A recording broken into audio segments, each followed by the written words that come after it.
Santmat channel को subscribe करें, साथ ही घंटी को दबाकर ऑल नोटिफिकेशन सेलेक्ट करें।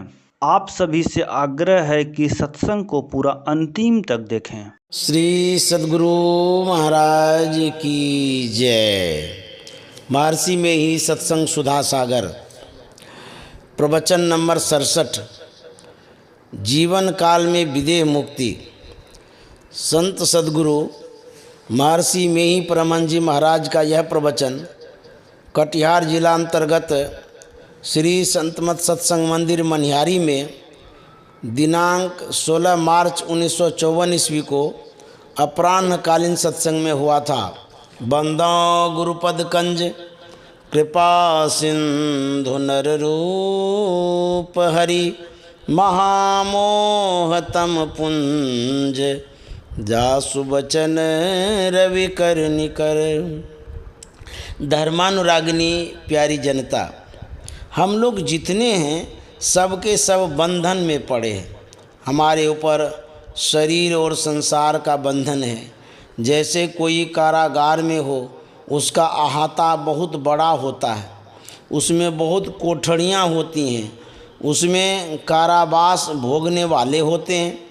ब्रह्मांड रूप कारागार का यह एक एक पिंड एक एक कोठरी के समान है। इसमें जीव कारावास भोगता है। इस शरीर में हमारा रहना कैदी की तरह है। यही कारण है कि संसार की परिस्थिति के कारण बड़े हों या छोटे, सबके सब दुख का अनुभव करते हैं। संतों ने इन दुखों से छूटने के लिए कहा और कहा कि इनसे छूटना ही कल्याणकारी है। इसके लिए संत लोग जो रास्ता बतलाते हैं उस पर चलिए। गोस्वामी तुलसीदास जी महाराज ने कहा है, संत पंथ अपवर्ग कर कामी भव कर पंथ, कहि संत कवि कोविद श्रुति पुराण सदग्रंथ।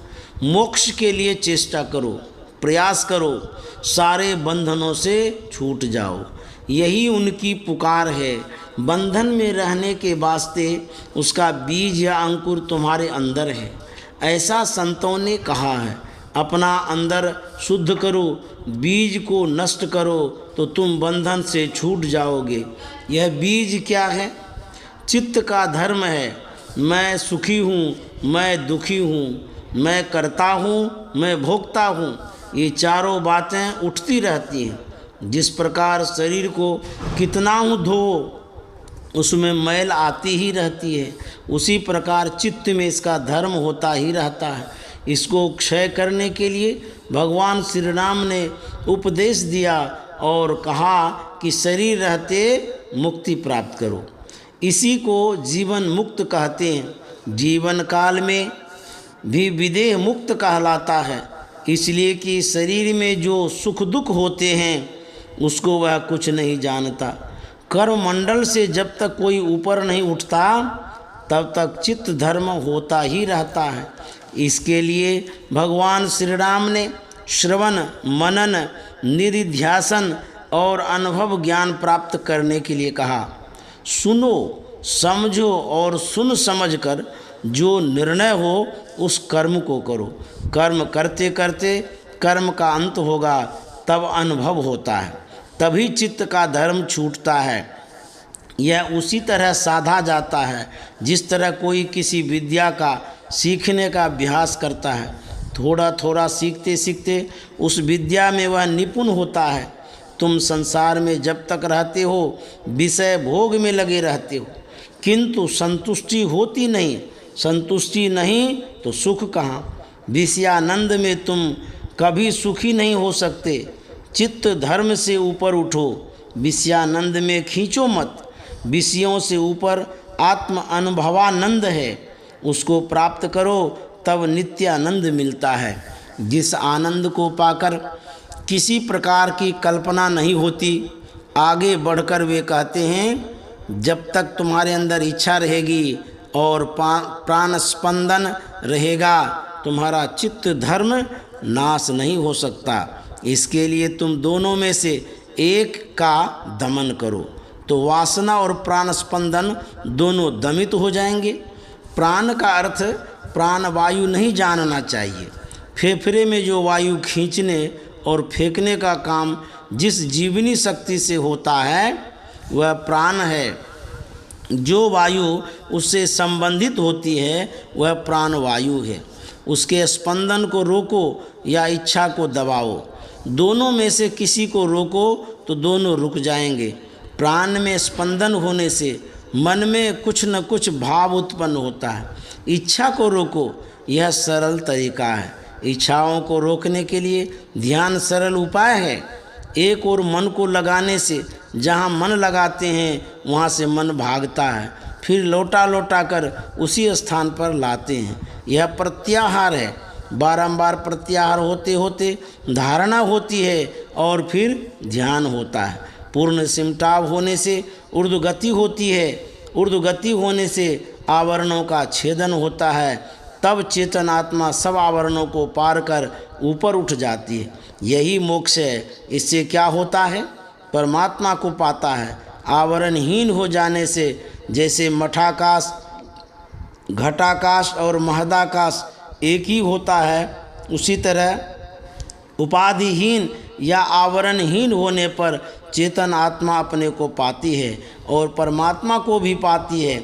इस अवस्था को जिसने प्राप्त किया वह फिर मरता नहीं। इस अवस्था का मरना जो नहीं मरता वह संसार में फिर जन्मता मरता है। कबीर साहब ने कहा है, मरिए तो मरी जाइए, छूटी परे जंजार, ऐसी मरनी को मरे दिन में 100 बार। जैसे इच्छाओं से छूटता जाता है वैसे वैसे प्राण स्पंदन रुकता है। भीतर भीतर चलने से इच्छाओं की निवृत्ति होती है, प्राण स्पंदन रुद्ध हो जाता है और एक बिंदुता प्राप्त हो जाने पर प्राण स्पंदन बिल्कुल बंद हो जाता है। इसी के लिए कबीर साहब ने मृतक होने के लिए कहा। ध्यानाभ्यासी स्थूल शरीर से सूक्ष्म शरीर में प्रवेश करता है, फिर सूक्ष्म से कारण में और कारण से महाकारण में प्रवेश करता है। इस प्रकार जड़ के चारों शरीरों को त्याग कर अपने स्वरूप में आता है, फिर चेतन शरीर को भी छोड़कर परमात्मा में विलीन होता है। यही पूरा मरना है। इस प्रकार जो मरता है वह फिर कभी मरता नहीं। अपने अंदर जो मानस जप और मानस ध्यान करता है और पूर्ण सिमटाव के लिए यत्न करता है, यह यत्न एक बिंदुता प्राप्त करने के लिए है। स्वामी विवेकानंद ने कहा, तुम अपनी दृष्टि को अंतर्मुखी बनाओ, साधु का संग करो, अध्यात्म विद्या की शिक्षा ग्रहण करो। अध्यात्म विद्या की शिक्षा बिना साधु संग के नहीं होगा, इसलिए साधु संग करो, उनसे अध्यात्म विद्या सीखो। प्राण स्पंदन निरोध और वासना परित्याग करो। गुरु महाराज ने जो क्रिया बताई है उससे प्राण स्पंदन का निरोध और वासना का परित्याग होता है। जिसको यह युक्ति मालूम है उसे नित्य करना चाहिए, कभी गाफिल नहीं होना चाहिए। साधु संग, वासना परित्याग, प्राण स्पंदन निरोध और अध्यात्म विद्या की शिक्षा, यही चारों आत्मज्ञान को प्राप्त करा सकते हैं।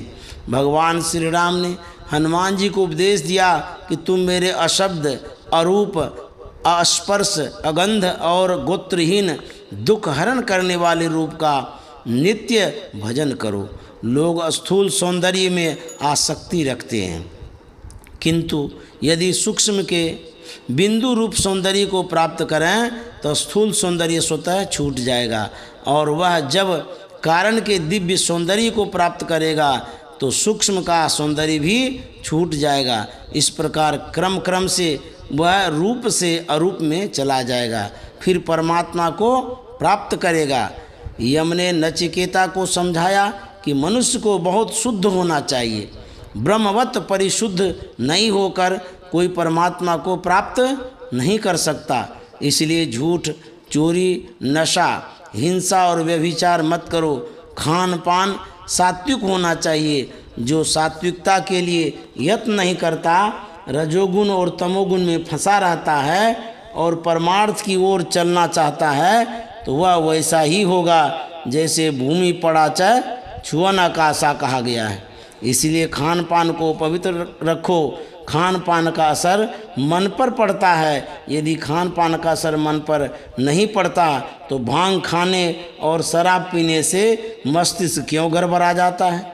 खान पान को पवित्र रखो, संतों के कहे अनुकूल चलो, कल्याण होगा। श्री सद्गुरु महाराज की जय।